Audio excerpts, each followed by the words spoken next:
రాత్రి 12 దాటాక ఊరి పొలిమేర ఎందుకు దాటొద్దు? సరిహద్దు దాటేటప్పుడు అక్కడుండే ఆ వింత గుర్తులు దేనికి సంకేతం? ఈ రహస్యం తెలిస్తే మీరు రాత్రిపూట ఒంటరిగా బయటకు వెళ్లరు. ప్రతి గ్రామానికి ఒక సరిహద్దుంటుంది. దాన్నే పొలిమేర అంటారు. కాని ఇది కేవలం భూమికి సంబంధించిన గీత కాదు. ఇది ఒక లక్ష్మణరేఖ.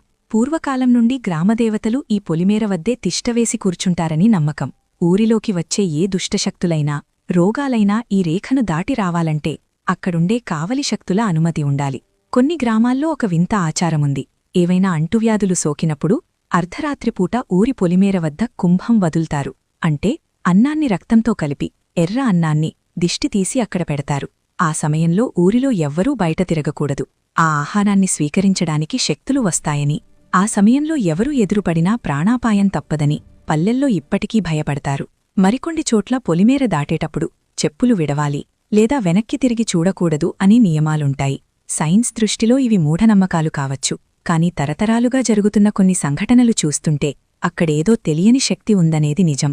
అందుకే గ్రామ సరిహద్దులను ఊరి రక్షణ కవచం అని పిలుస్తారు.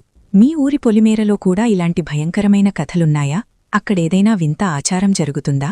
కింద కామెంట్స్లో మాతో పంచుకోండి. ఇలాంటి మిస్టరీల కోసం సబ్స్క్రైబ్ చేయడం మర్చిపోకండి.